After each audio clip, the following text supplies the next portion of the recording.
इस बुलेटिन के प्रायोजक है रोजगार डेवलपर्स। नमस्कार, पल्स 24 न्यूज देख रहे हैं आप और मैं हूं आपके साथ आफरीन बानो। वक्त हो गया है नेशनल बुलेटिन का, तो आइए बढ़ते हैं खबरों की ओर। बुलेटिन की शुरुआत बड़ी खबर के साथ करेंगे। ओडिशा के पुरी में जगन्नाथ रथ यात्रा के बाद रविवार तड़के करीब 4 बजे भगदड़ मच गई। इसमें 3 लोगों की मौत हो गई जबकि 50 लोग घायल हैं। घायलों में 6 लोगों की हालत गंभीर बताई जा रही है। हादसा जगन्नाथ मंदिर से करीब 3 किलोमीटर दूर गुंडीचा मंदिर के सामने हुआ। यहाँ भगवान जगन्नाथ के नंदी घोष रथ के दर्शन करने के लिए भारी भीड़ जुटी थी। इसी दौरान भगदड़ मची। ऐसे में पुरी जीएम सिद्धार्थ शंकर स्वैन ने कहा लगभग 15 लोगों को अस्पताल में भर्ती कराया गया था, 12 लोगों को डिस्चार्ज कर दिया गया और 3 लोगों की मृत्यु हुई है। उनके पोस्टमार्टम की कार्रवाई की जा रही है। और क्या कुछ कहा सुनिए। संडे का भीड़ है तो भक्तों का समागम आज वीकेंड होने के चलते काफ़ी भक्तों का भीड़ है। तो और आज भी और हमारा एडिशनल लोग भी डिप्लॉयड हुए हैं और सारे आपके माध्यम से सारे ही भक्तों को अनुरोध है कि वो श्रृंखलित तौर पे दर्शन करें। तीनों रथ के सामने से गुजरते समय फ़ोन का व्यवहार ना करें, अच्छे से दर्शन करें और धीरे धीरे आगे बढ़ते रहें ताकि सारे ही भक्त श्रृंखलित तौर पे दर्शन कर पाएँ।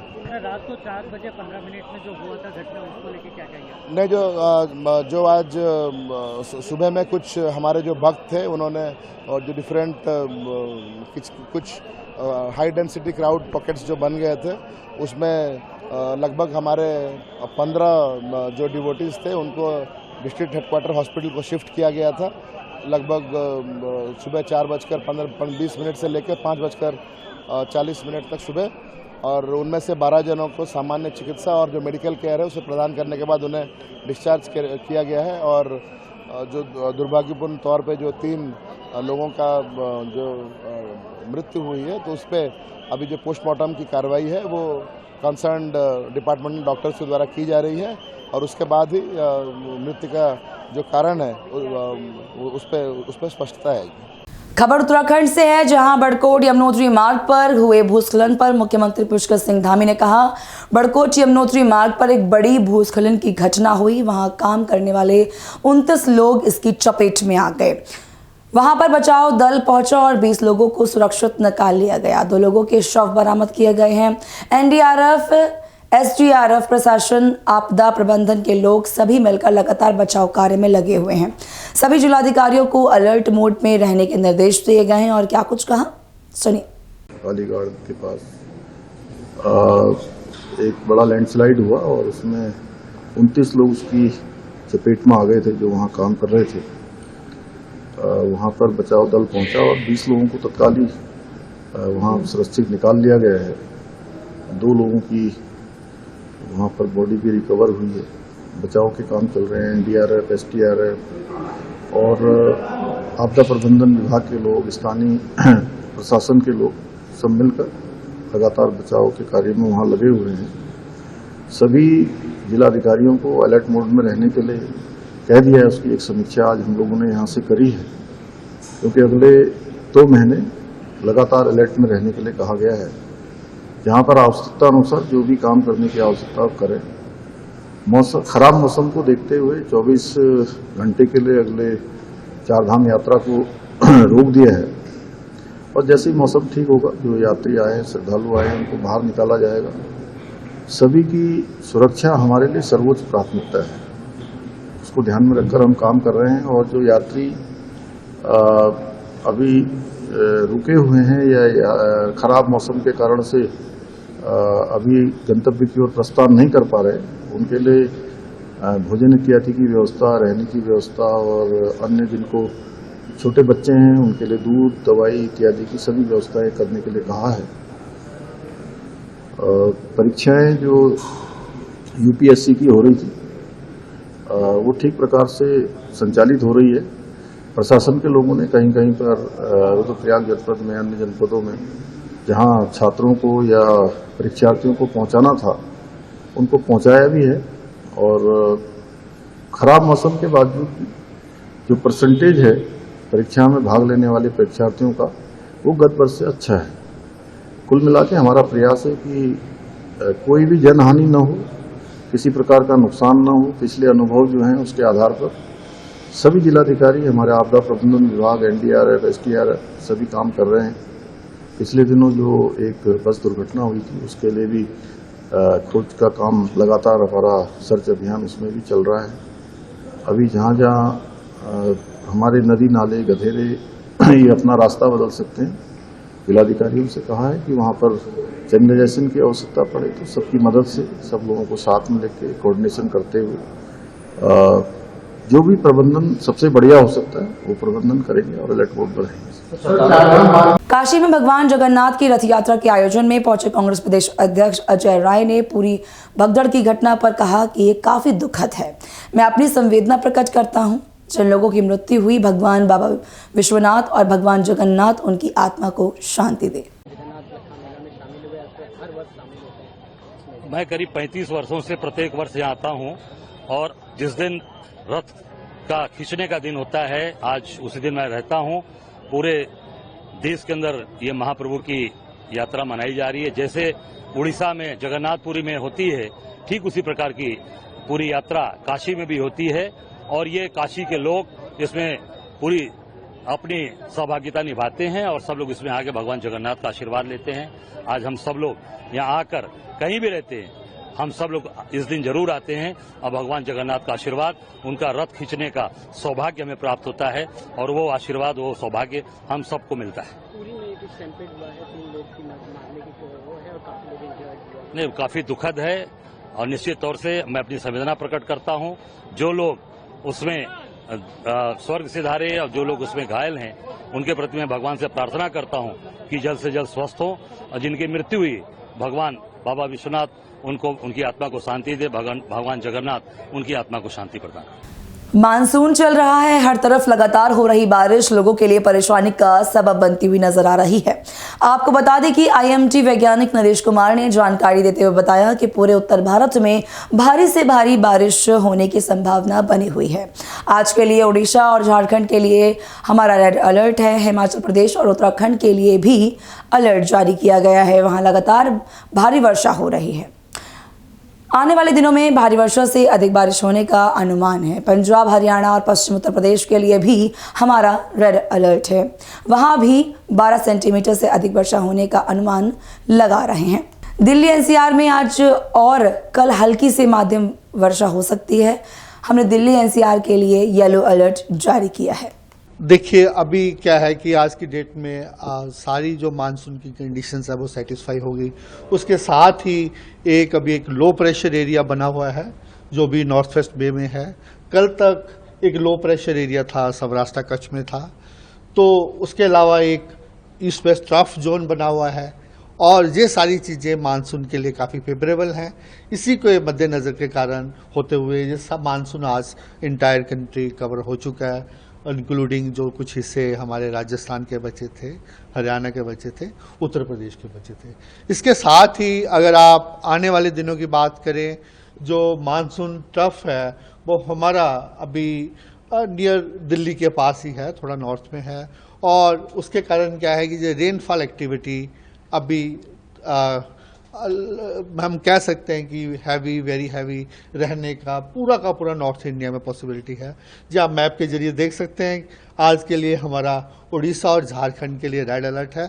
उसका कारण क्या है कि वहाँ एक लो प्रेशर एरिया बना हुआ है जिसके कारण हमने वहाँ 20 सेंटीमीटर से ज़्यादा रेनफॉल का वार्निंग दिया है, जिसके कारण ये रेड है। इसके अलावा आप देख सकते हैं कि हिमाचल और उत्तराखंड के लिए भी रेड है, वहाँ कंटिन्यूस वेरी हैवी रेनफॉल हो रहा है। उसका इम्पैक्ट को नज़र रखते हुए हमने वहाँ रेड अलर्ट दिया है। वहाँ आज और कल आने वाले दिनों में जो रेनफॉल है वो आप कह सकते हैं कि वेरी हैवी से ज़्यादा होने का अनुमान है।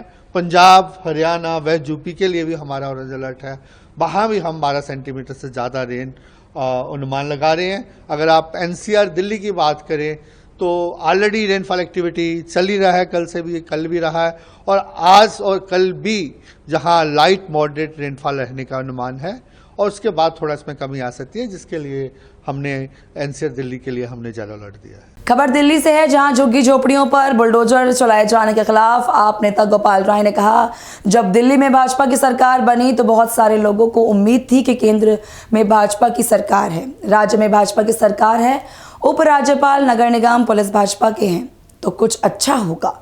यही सारे भाजपा के नेता चुनाव के समय झुग्गियों में प्रवास करते थे और प्रधानमंत्री ने भी वादा किया था कि जहां झुग्गी वही मकान देंगे। हालांकि 3 महीने बाद ही पूरे दिल्ली में निर्ममता के साथ लोगों को उजाड़ा जा रहा है। आज इससे ज्यादा दर्दनाक स्थिति पूरे देश में कहीं नहीं है। भाजपा अगर सोचती है कि पूर्वांचल, उत्तर प्रदेश, बिहार, मध्य प्रदेश या राजस्थान के लोग दिल्ली छोड़कर भाग जाएंगे तो हम भागने वाले नहीं हैं। देखिए, पहली बात, जब दिल्ली में भाजपा की सरकार बनी तो दिल्ली में बहुत सारे लोगों को एक उम्मीद थी कि इतने समय तक दिल्ली में आम आदमी की सरकार थी, केंद्र में भाजपा की सरकार थी। लेकिन अब केंद्र में भाजपा की सरकार है, राज्य में भाजपा की सरकार है, एलजी भाजपा के हैं, एमसीडी भाजपा की है, डीडीए भाजपा की है, पुलिस भाजपा की है, तो कुछ अच्छा होगा। ये सारे भाजपा के नेता, आपको याद होगा, चुनाव में इन्हीं झुग्गियों में जाकर के प्रवास करते थे और इन्होंने, प्रधानमंत्री जी ने खुद वादा किया कि जहां झुग्गी वहां मकान हम देंगे।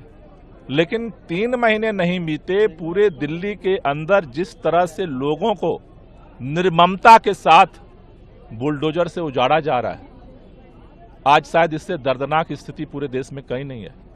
बच्चे कैसे जिएंगे किसी को नहीं पता, पढ़ने कहाँ जाएं किसी को नहीं पता, जो काम कर रहे थे घरों में वो छिन गया, वो कैसे परिवार कैसे चलाएं किसी को नहीं पता।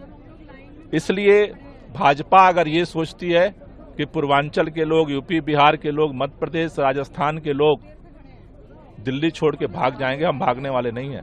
झुग्गी तोड़े जाने के विरोध में आपके विरोध प्रदर्शन पर दिल्ली भाजपा अध्यक्ष वीरेंद्र सचदेवा ने कहा, अरविंद केजरीवाल को बताना चाहिए था कि जब कोरोना में भाजपा की सरकार एक एक आदमी को बचाने का काम, उनके रहने खाने का इंतजाम कर रही थी, उस समय यही केजरीवाल झुग्गी वालों को दिल्ली से भगाने की योजना बना रहे थे। अरविंद केजरीवाल को बताना चाहिए कि पिछले 10 सालों में उन्होंने एक भी मकान किसी झुग्गी वाले के लिए बनाया था क्या? नरेला में जो 50,000 मकान बने उसे अपनी जिद की वजह से खंडहर कर दिया, लेकिन गरीबों को नहीं दिया। जो जनसभा झुग्गी वालों के नाम पर अरविंद केजरीवाल ने बुलाई, 11 बजे तक उसकी वस्तुस्थिति ये थी और जोड़ तोड़ करके अपने किराए के टट्टुओं को बुलाकर वो जिस तरह के घड़ियाली आंसू बहा रहे हैं, तो अरविंद केजरीवाल को बताना चाहिए था कि जब कोविड में भारतीय जनता पार्टी की सरकार एक एक आदमी को बचाने का काम, उनके रहने का इंतजाम, उनके खाने का इंतजाम कर रही थी, उस समय यही केजरीवाल इन झुग्गी वालों को दिल्ली से भगाने की योजना बना रहे थे। अरविंद केजरीवाल को बताना चाहिए कि पिछले 10 सालों में उनने एक भी मकान किसी झुग्गी वाले के लिए बनाया था क्या? और नरेला में जो 50,000 मकान बने हुए थे उसे खंडर कर दिया अपनी जिद की वजह से, लेकिन इन गरीब लोगों को नहीं दिया।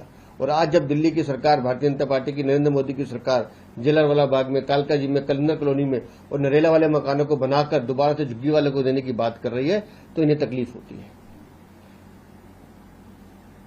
और जिस तरह से ये पिछले 1 महीने से झूठा आरोप लगा रहे हैं, अगर अरविंद केजरीवाल ने समय रहते, उसकी सरकार ने कोर्ट में नियमित अवधि पर दिल्ली की सरकार के नाते अपना संवैधानिक दायित्व पूरा किया होता, तो जो ऑर्डर कोर्ट ने झुग्गियों को तोड़ने के जहां भी 1-2 जगह हुआ है वो भी नहीं होता।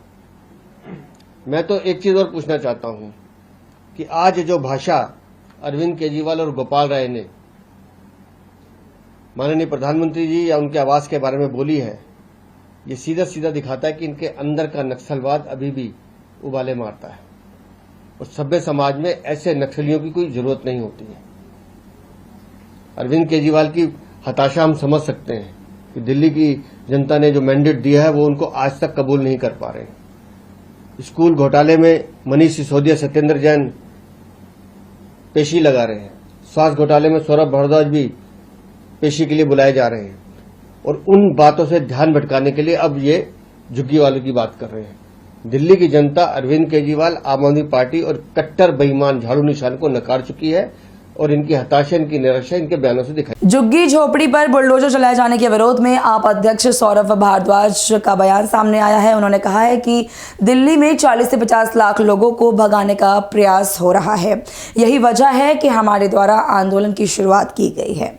अगर भाजपा की सरकार नहीं मानी तो दिल्ली के 40 लाख लोग सड़कों पर उतरेंगे और जिस दिन 40 से 50 लाख लोग दिल्ली की सड़कों पर उतर गए उस दिन रेखा गुप्ता की सरकार तमाम बहुमत के बावजूद गिर जाएगी। यह अपने आप में बहुत बड़ा बयान है। तो फिर से दिल्ली ठप होगी, क्या रणनीति रहेगी हमारी? देखिए, दिल्ली गरीब आदमी चलाता है, बराबर से चलाता है। जैसा अमीर आदमी का योगदान है ऐसे ही गरीब आदमी का योगदान है।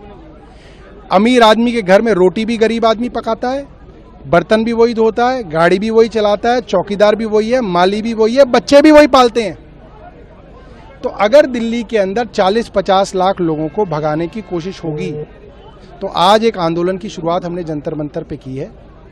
अगर भारतीय जनता पार्टी की सरकारें नहीं मानी तो दिल्ली के 40 लाख लोग सड़कों पे उतरेंगे और मैं आपको ये बता सकता हूं कि जिस दिन 40 लाख लोग दिल्ली के सड़कों पे उतर गए, रेखा गुप्ता की सरकार उसी दिन तमाम बहुमत के बावजूद भी गिर जाएगी।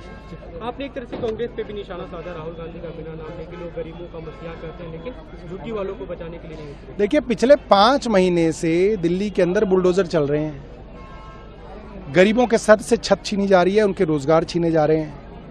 हमारे विधायक, पूर्व विधायक, पार्षद जो है बुलडोजर के आगे खड़े हो रहे हैं, पुलिस में गिरफ्तारियां दे रहे हैं, झुग्गियों में जा रहे हैं, उन लोगों के साथ खड़े हैं, आंदोलन कर रहे हैं, यात्रा कर रहे हैं, मीटिंग कर रहे हैं। भारतीय जनता पार्टी उनके ऊपर शोषण कर रही है। कांग्रेस कहाँ है? कांग्रेस चुप क्यों है? राहुल गांधी क्या अखबार नहीं पढ़ते? वो क्या टीवी नहीं देखते? वो क्या यूट्यूब चैनल नहीं देखते? उनको क्या पता नहीं है दिल्ली में ये हो रहा है?